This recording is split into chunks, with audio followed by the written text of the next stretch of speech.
don't fix what's not broken. Slardar pa rin ang kanilang first pick dito. Pero ang highlight hero ni Boomback. Samantala, GeekFam, they will get meta heroes. Bristleback and the puck. Ang GeekFam, ang laki ng respetong binigay nila sa Bloodseeker pick ng Clutch Gamers. First face ban para sa GeekFam dito. Pinaparad nila eh. Yeah. Rappies, or rather Gabby's, Rappy or si Raul, yung kanyang Batrider din. Something to be pretty damn scared about. Clutch Gamers though, standard as standard comes for them is gonna be Boombox once again with the Slardar and Lina, played by Kuku. Or sorry, Kuku tuloy by Armel Tabios. Nalito rin ako bigla. Yeah, it is Armel. Ganyan talaga.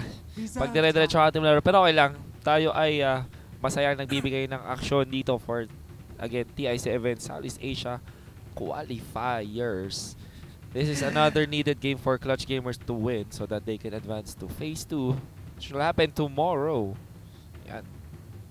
And sa mga naghahanap pala kung nasan si Kuya D, fret not, babalik sila mamaya. Meron lang siyang inasikaso somewhere else. At sila ay babalik sa ating mga laro. Ito pala. Natanong nila bakit daw kamukha mo daw si Shay. Ha? Isipin mo, ewan ko. Sila, di ko nga alam kung totoo pa talaga. Actually, nung tinitignan ako si Shay, hindi naman eh. I don't know, maybe, wala. Genetics, man. Genetics. Genetics. lang na kamukha ka ni Shay. Sinong swerte? Yun ang tanong. Kaya yun nga eh. Nakamukha ka. Diyos ko. Pabati po, Wolf. Nasa TNC Fairview ako. Sabi ni Reg Joshua 12. Ang tanong, bakit ka nasa TNC? Dapat sa Mineski Infinity ka. Alright. Ko naman. So ito pala. Pabati po parang Azurite Wolf yung girlfriend ko na si Hana Apostol. Yun. Oy, what's up? Kayo na naman? Yes, kami po na naman. Yeah. Yun na po. Talaga. Yung mga ibang casters natin kasi syempre busy with their own thing. Ganda na pangalan na to. Woofy Dushi.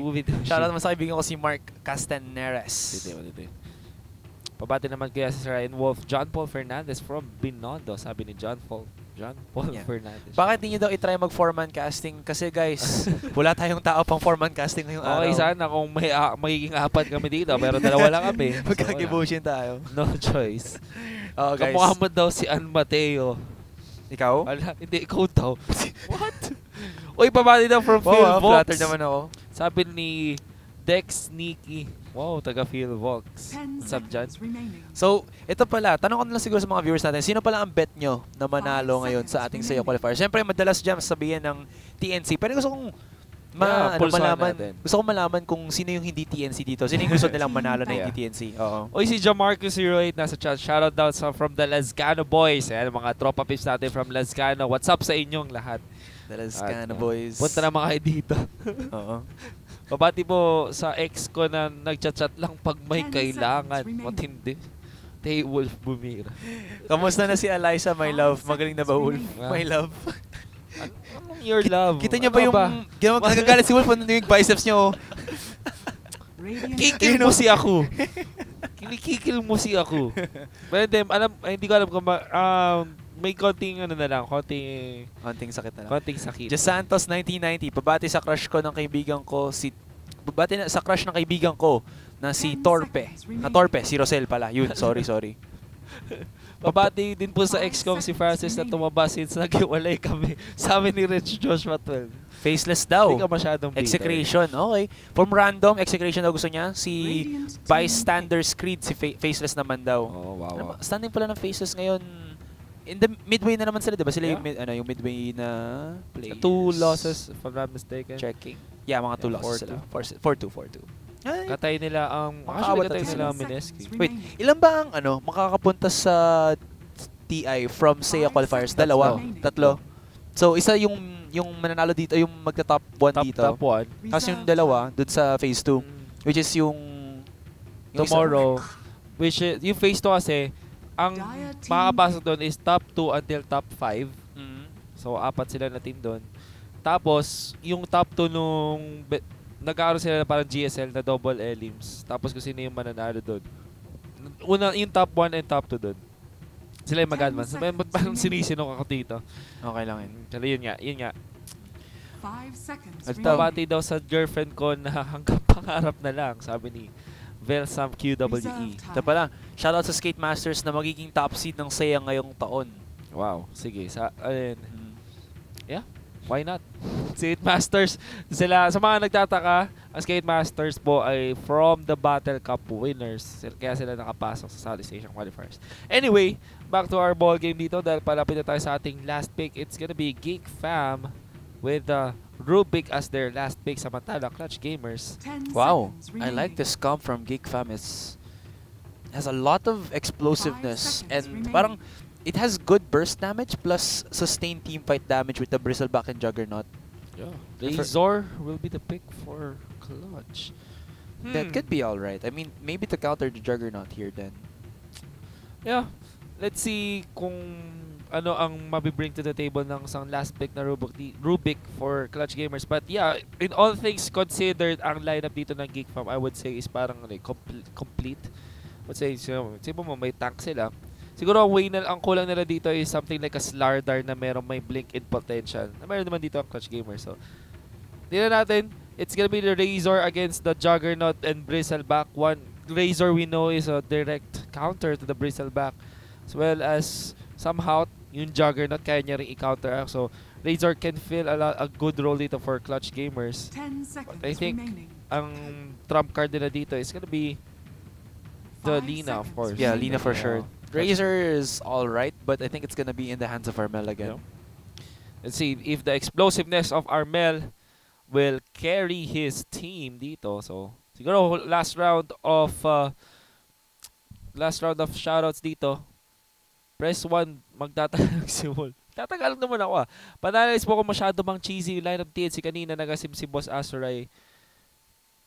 Bago game. Yeah, ako rin naman parang kares kami dito, para sabi namin it was quite ambitious kasi kung sa kasi ano sila, 4 na melee plus the IO, on paper it could work, pero ang ganda kasi din ng draft ng Clutch Gamers na meron sila last pick na Bloodseeker. It kind of answered all of the aggression mula sa TNC kasi yung ginawa nung TNC parang mala MVP Phoenix. If you've been watching nung TI6, yun yung lineup na nagpadala sa kanila dun sa top 4.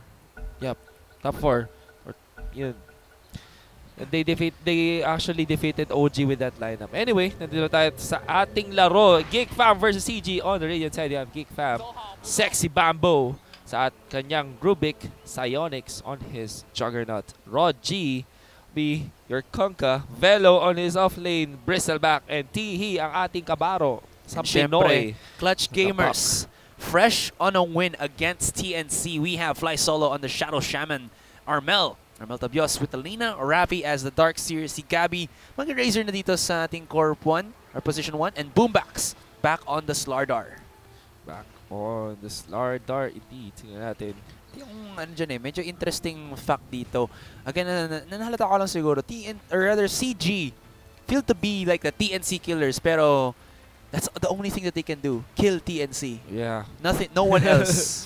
Well, iyan natin kung that will prove to be true, but I would just like to comment din naman yung pinakita ng Clutch Gamers kanina.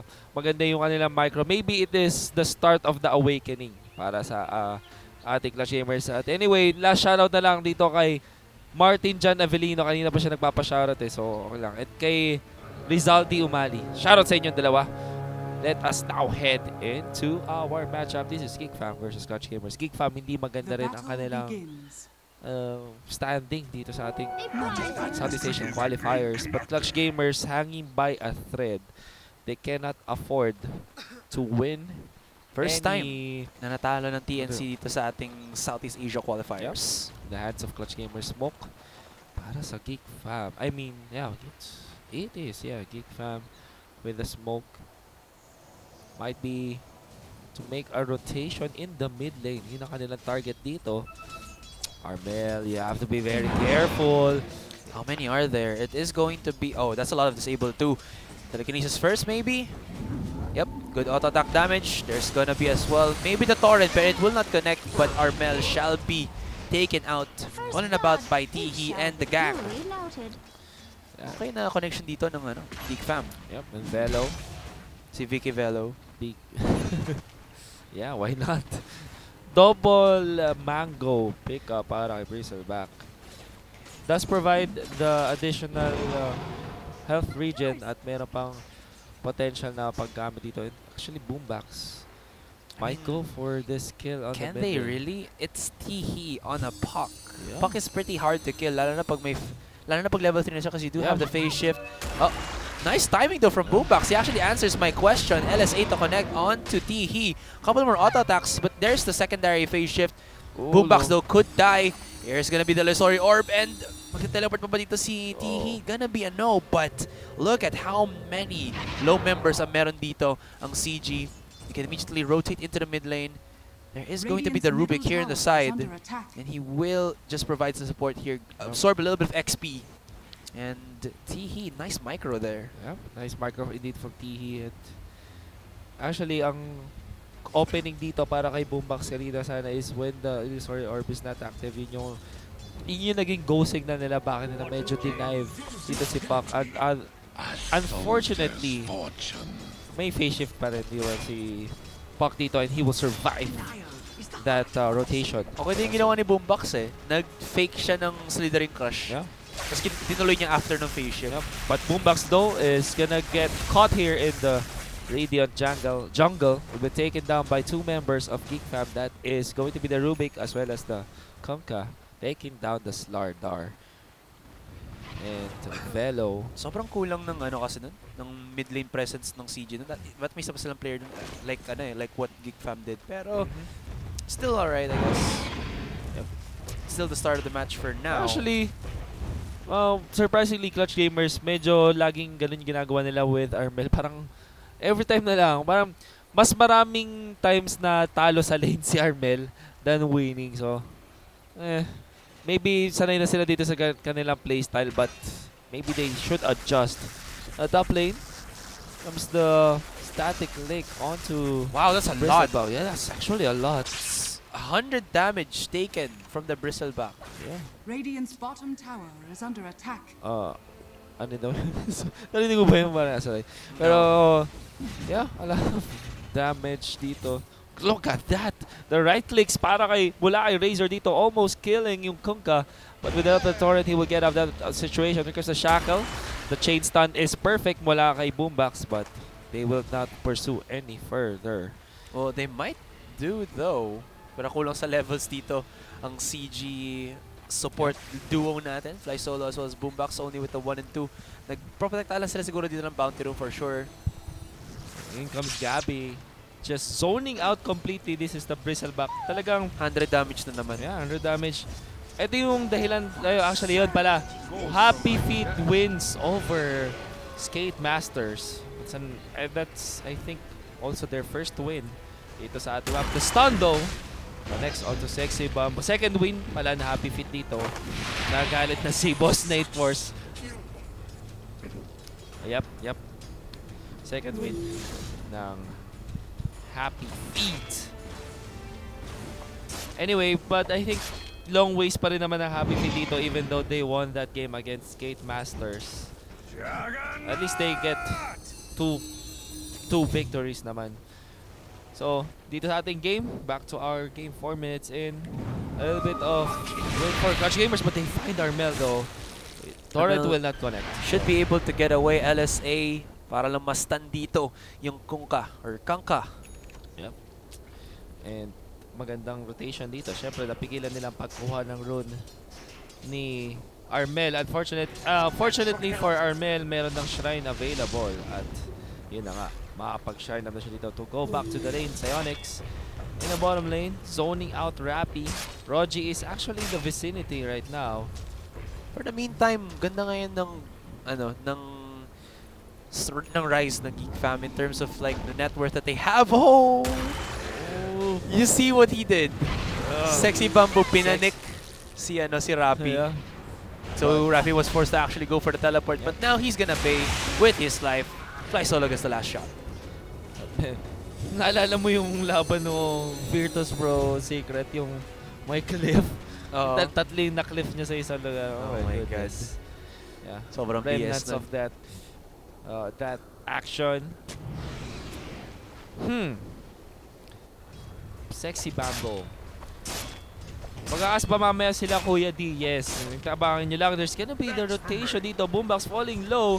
Si Sexy Bambo, Tihi as well as Rogi will take down Boombox dito sa ating sa Radiant side of the shrine. Boombox medyo napalaboy na naman ang tropa niyo si Boombox.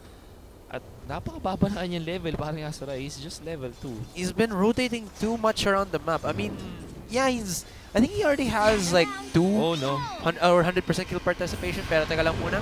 Card tayo on initiation sa top lane or sa mid lane. There's gonna be the float of the telekinesis. Boombox comes in with a 2-man slithering crush. Pero walang ka-damage ngayon. Ang Clutch Gamers, and Boombox could actually be in a heap of trouble as he tries to run away from the chasing GeekFam. They lose Armel. And slowly but surely, Clutch Gamers are being played around here by GeekFam. That is true. So they are actually leading. GeekFam is actually leading in terms of net worth, with less than 1,000. Although the good thing, VP versus NP though, guys. Yeah, VP versus NP. Oh, NP nga ba? Basta NP nga yata. Can't remember. Can't remember exactly. Pero yung ano yun eh, Rubik na rin with the Ogre Magi or the Thread Protector. Basta yun. I think Thread Protector.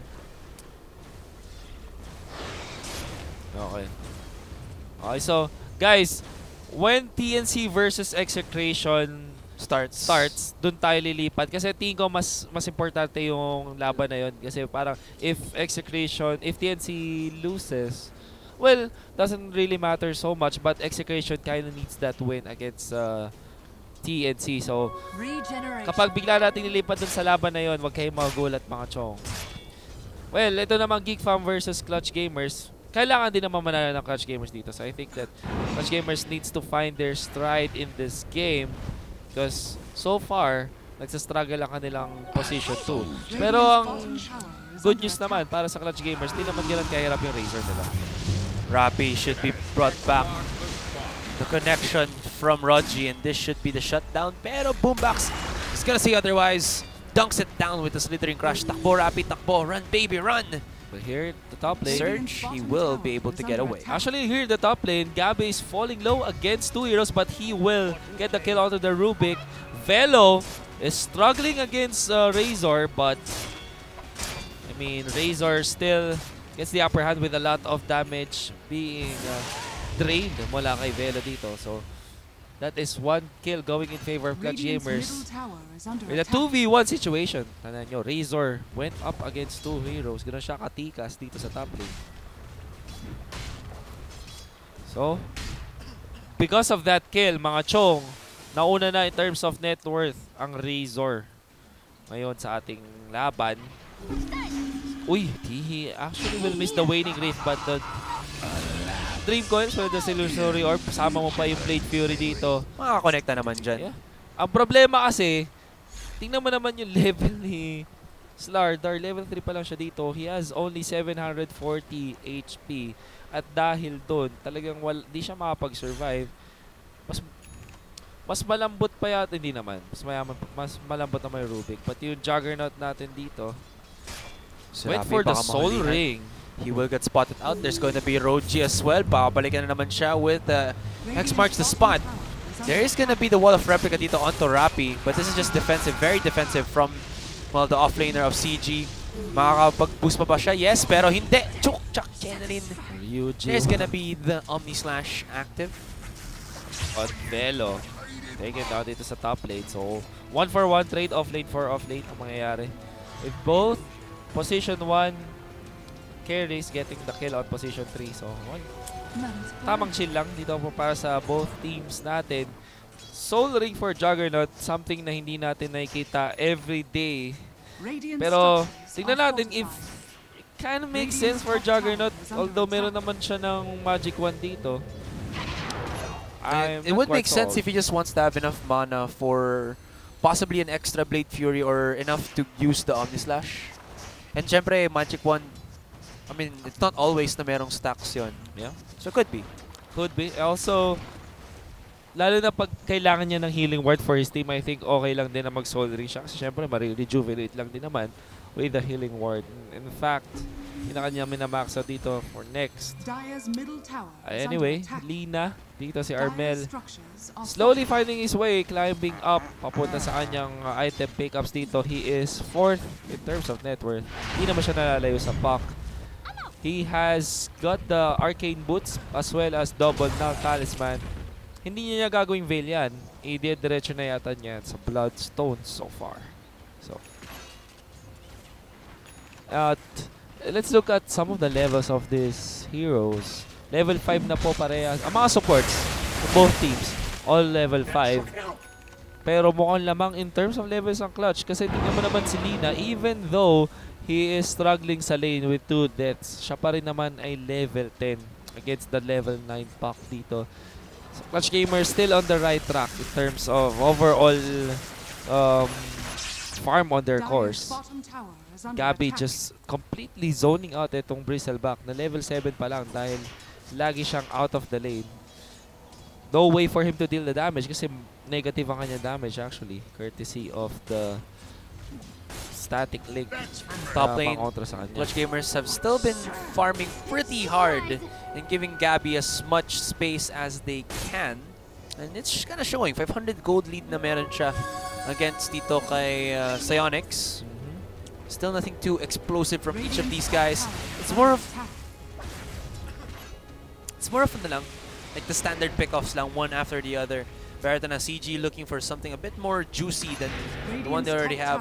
Boombacks with the smoke. Hindi ka na mahanapan dito ni Velo. Ni Picky Velo. Thankfully to the wards, alam nila yung mga rotations dito ng Clutch Gamers, but they still went for the ward placement dito. I think that was Ay too na, early. nanakaw nila dito yung Serpent wards. They have to be Very careful. Oy. Ghost Ship as well. Nilabas na dito ni Kanka. Rather si Roji. And they got themselves Fly Solo. Oh, look at Fly the Solo was Omni Slash. immediately decimated with the Omni Slash as well from Psionics.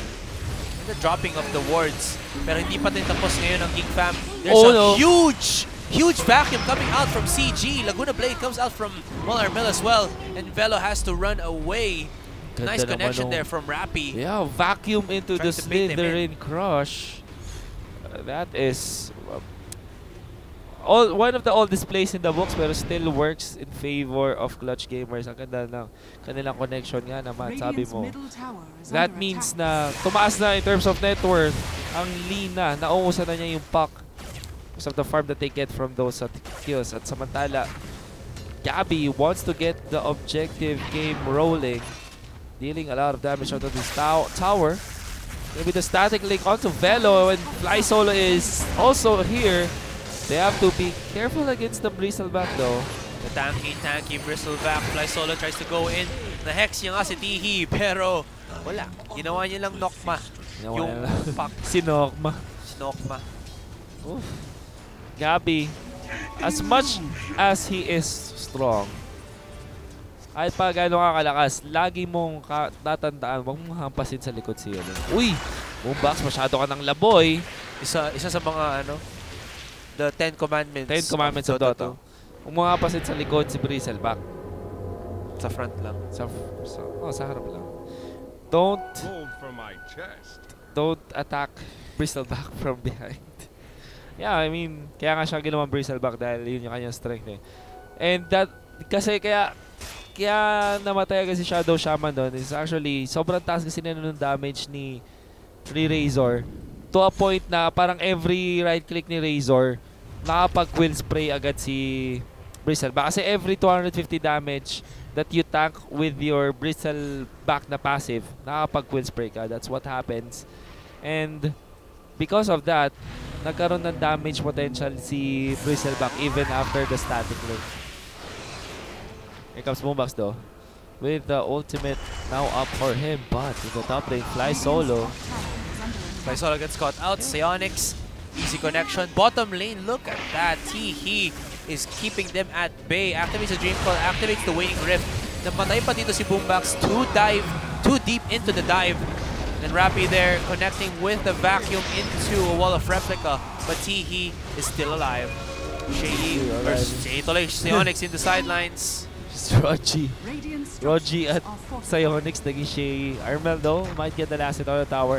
Walang napatay dito ang GeekFam at isa lang naman na makapatubos sa Clutch Gamers. Sobrang asim ng Clutch Gamers dito. They really want to make a move, but Sexy Bamboo will be taken down by Razor. Gabby is on a killing spree right now. Still, it's a pretty back and forth game din naman.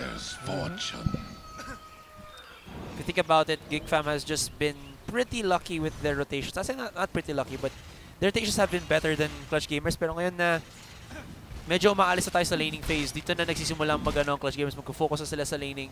And then, this might be the start of something new for CG in this matchup. Boombox. The Vanguard is available for the Bristleback pero hindi rin siya ganun kayaman dito. Boombox though is way... Well, actually hindi naman siya ganun kalayo sa kanyang Blink Dagger timing. Meron siyang 1,608 na gold. So just a few more, I would say, konting hintay na lang. Makakuha pa rin siya ng Blink Dagger. Pero hindi pa rin ganun kabilis sa kanyang timing dito as compared to what we normally see kay Boombox. Usually si Boombox nakakuha na siya ng Blink Dagger around the 15-minute mark. Pero right now, still a few gold away pa sa kanyang Blink Dagger timing. There you go. Uy, grabe na ward trap here from Fly Solo. Perfect on the mark. Sexy Bamboo. Bait off more than he could chew. And that is actually Gabi getting the last hit. Tuklaw. Tuklaw crew. Tuklaw crew. Grabe pala si Shadow Shaman. Bukod sa may knock man na siya, meron pa siyang Jake the Snake. Meron pa siyang Shadow. Meron pa siyang Shadow. Okay. But Velo is doing a great job just boxing out yung mga members dito ng Clutch Gamers. At hindi makaka-push ang Clutch Gamers just because of that.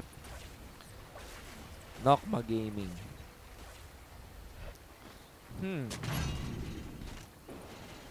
Okay, so we actually have good. Ano daw? Sorry. Anyway, yun nga, I was just looking for stacks dito. Not available for the side of GeekFam. This is yung kasi usually yung mga ancient stack. Mayroon lang sila dito double stack dito sa may top lane. Pero aside from that, wala silang ganun. It's one way for them to have a catch up dito. Especially on their Bristleback. Dahil Bristleback, one of the few heroes that can take on as an ancient stack, ancient camp stack. Yeah. As soon as possible. Pero dito, the smoke will be there. And Dark Scan and Radiant Scan, only the Radiant Scan will catch off yung Clutch Gamers. But Clutch Gamers actually are very smart with their movements right now. Alam nila na may pinaplano si GeekFam. Actually, they spot pala the ward. Using the ward dito sa may Radiant side. That's why they backed off dito. And sadly for GeekFam, wala silang makukuha kills out of the smoke gap. Sadly enough. Yeah. At wait, di ko actually narinig yung sinabi ni Direk. Sorry, Direk. Di ko lang kung lilipat tayo ng game. Kasi sabi natin kanina, lilipat tayo ng game for... Yeah, we might... Oh, but here comes the smoke though. Here's the catch-up. Boombox with that dagger. Yeah. In the blink of an eye. Di man kailangan ng Laguna Blade dito na Armel. They don't need it. It was just a catch-up onto Sexy Bamboo. And you know what happens when you bend bamboo? Yeah. It bends. It bends. It doesn't break. Doesn't break, but it just bends. But it bends. Sexy Bamboo. Si Sexy Bamboo is a North American player. Sikat na rin siya sa eksena dito. And he joined GeekFam. Ito sa just recently. Before the roster locks. So kaya rin na-invite yung GeekFam dito. Also yung GeekFam mga chong, kung familiar sa inyo, si Tihi nandyan, si Idol Tihi natin. That is the puck. Isa siyang Pinoy player.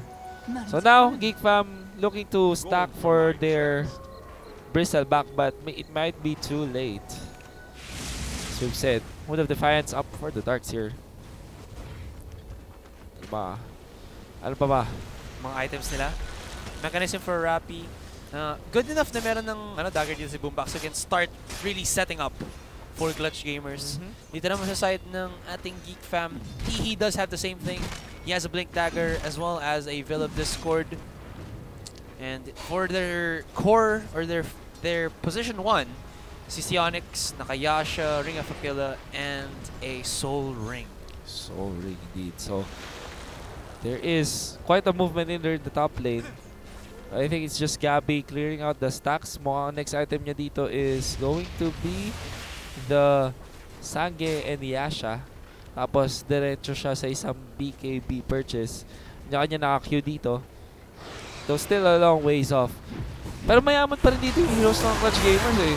Ito naman, maganda yung parang catch-up dito ni Lina. Kung maalala nyo kanina sa start ng game, laning stage, lamang na lamang, parang nakain nila si Lina eh. Pero with... Okay, so ito na pala mga papi. Tayo po ay lilipat ng game. Mamba out. Mamba out of the game. So, yun. Alright, so guys, kung yung reason pala kung ba tayo nag-mamba out ngayon sa ating Clutch Gamers versus GeekFam is because papanoorin na natin ngayon ang TNC versus Execration. Yeah, TNC versus Execration game. We are jumping... Pero wag kayo mag-alala. Jumping ship. Jumping ship, wow. Tamang-tama pati yung, yung thematic natin na aquatic. Anyway, don't worry, i-update pa rin namin kayo sa mangyayari sa GeekFam versus Clutch Gamers. Pero so far ngayon, pupunta muna tayo sa laban ng TNC versus Execration. This might be the final hurdle para sa sa TNC. Ay, TNC ba? Tama ba? Can you check the schedule?